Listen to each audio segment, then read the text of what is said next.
when crime went down like this over time, if you look at public ratings of police competence, it was essentially flat during that same time.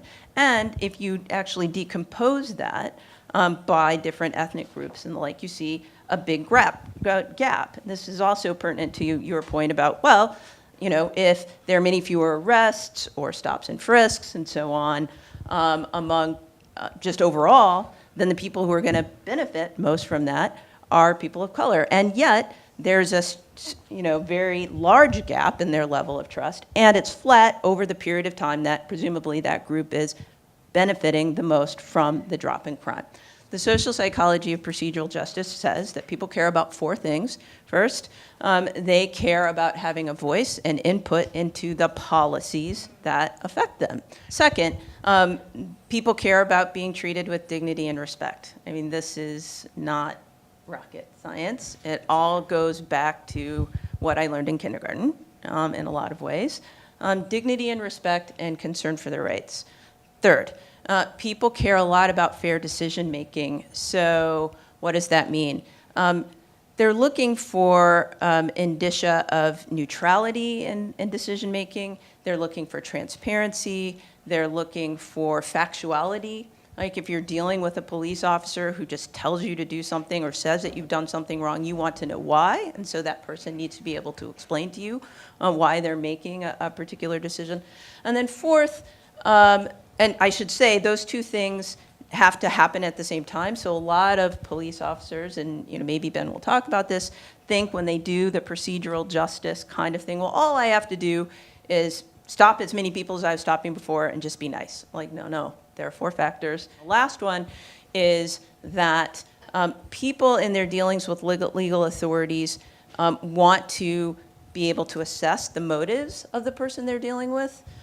They want to expect to be treated benevolently in the future. I like to summarize this one in saying that in my dealing with a police officer who is interacting with me, I want to believe that Ben believes that I count. And the only way that I can tell that he believes that is by how he treats me, because I can't read his mind, right? And the way you make those assessments are not just in the individual transaction, but also how your friends are treated, how your family has been treated over time, and also how you see legal authorities out in the world treating people who look like you. But we are, I think, now at NYPD in a different place than we were even 5 years ago. And so I wanted to walk you through some of that just to have a sense of context. So, yeah, when I came back, I was gone for 24 years from NYPD. I came back in 2014 when Mayor de Blasio was elected, and he brought back Commissioner Bill Bratton. I watched what was happening while I was still in Washington here with stop and frisk. And I was not happy with what I saw. Just to be clear, there's no. One thing I'll say about stop and frisk is people say, I think some folks believe that that maybe there's a magic number as to how many stops are appropriate. There is no magic number, but the reality is we know that 685,000 plus stops is not the answer and wasn't the answer, and that's I think what brought us to. 3 lawsuits having been filed in the late 2010, 13, and right straight through to the end of end of 13 into 14. Those cases were settled by and large, they were settled by Mayor de Blasio when he came in. And I think that was, for me, it was a shift in the focus of policing in this city in a way that was really important and has been, I think, significant in where we are today. We looked at ways in which we needed to empower the police to be very much better than they were and had been. And I it's important to understand the culture. And so, from the prior administration, it was a very different approach. It was get the numbers, it was focus on the numbers, and it was believed that crime would come down under that formula. When I came back, there were 12 neighborhoods in the city, so-called impact zones, and those impact zones were being, manned by officers who were in service already, but mainly by brand-new officers who were just graduating from the police academy. So when that happened, you end up with inexperienced officers working in the most challenged neighborhoods in the city. Not the way to police. You know, these officers still needed to understand how policing is, how to police communities. They didn't have the proper training. They didn't have the field support training that's required. So when I came back as the Deputy Commissioner for Training, my role, my job, specifically at that moment in 2014, was to stand up a field training mechanism that would give these officers the kind of broad exposure to police work that they needed, with being mentored by more senior officers who could help them learn how to do the job properly. And so we ended up training 22,000 officers, all of those folks who were on patrol, to give them some skills around de-escalation, around the idea that Tracy spoke about, which is in terms of procedural justice, understanding how to treat people and so forth. We also reached out to communities. You know, the idea was our officers, they come out of the academy, they go to a community that's a community that they're unfamiliar with, they don't know the background, they don't know the history. We created the Community Partners Program to have citizens. We drafted citizens, asked for volunteers to host these officers when they arrived at the precinct. And give them some sense of what it is in the neighborhood that they're concerned about, to understand the conditions, but also just to make them comfortable, if you will, with being in a new place where they're going to have to serve the public.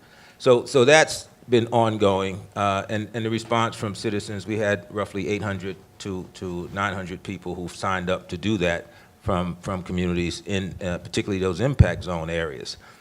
So the nexus here is to, and this is all toward building trust. I mean, recognizing that things didn't go well in the past, this notion of rebuilding trust in those communities where it had been seriously damaged is really critical and is an important factor here. While we're at historic lows in crime, we're at historic highs in inequality. So in the 70s, I think about 15% of the US population lived at either end of the poverty and wealth spectrum, and now it's more than double that, so about a third. So while we're seeing neighborhoods, and you've seen slide and slide again, that the same neighborhoods that are still experiencing disproportionate amount of crime or sort of living in violence are also living in situations where they are victims of historic decisions. It's not a coincidence. There was redlining. Where do we build nice parks? Where do you put good schools? It's all the same neighborhoods that are experiencing disinvestment.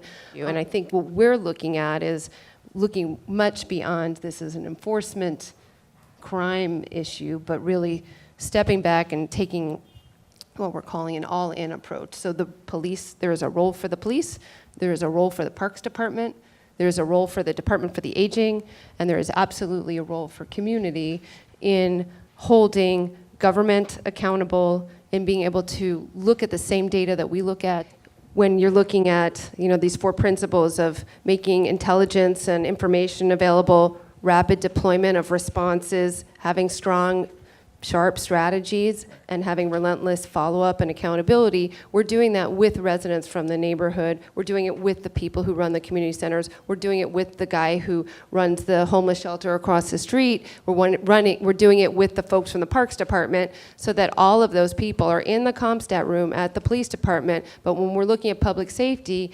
broken windows came from a time when they, the stop and frisk became sort of a bastardized response to broken windows. We're saying the windows are broken, NYCHA, public housing, you're in the room, fix the windows, right? This is not there's no police response necessary here. And it's been very interesting to see how people often sort of maybe are very acculturated to a police response. So if homeless are in the building, people, even community members' response is like call the police, as opposed to can we get the Department of Homeless Services in and help provide services to folks? Or if there's garbage, sometimes people's first response is, why don't we ticket them, and why don't we do summons? And we're saying, let's decriminalize that. What are some space issues? Maybe they need different size garbage containers, or the garbage containers need to be moved to a more convenient location. So we're able to bring a lot of different perspectives in the room, and there is absolutely no way that we can create public safety without really looking across all of these sort of pillars of public safety, looking at education, employment, health, trust, collective efficacy, vibrant public spaces.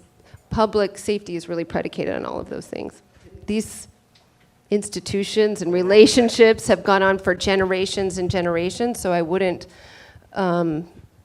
say that we could possibly make a huge change in a couple of years, but there are definitely, I think, just sort of like the Wizard of Oz and getting behind the curtain of how does government work, what do the police say to their own in that room is very meaningful to have residents be able to witness and participate and even question some of those conversations. We are seeing those sort of the first steps of actually working together. When we just started Neighborhood Stat, the community center director, the community police officer, the person who ran the parks department, some of the residents hadn't even met each other, even though they all worked in the same place. And so some of that just meat and potatoes of like working together to get stuff done that we call collective efficacy is a step in the direction of building that trust. These issues are universal. This is not just about how the residents feel about the police, but it's an internal issue too. That is, the members of the force care about precisely the four things that I said, just in the same way that members of the community do. So, this is as much internal organization of the agency, how they treat their own workers, if you will, as much as it is about how the workers are treating the members of the public. And so this has to be completely holistic, and then that actually feeds back into the issues that you were discussing with Amy, how the agency is dealing with other city agencies.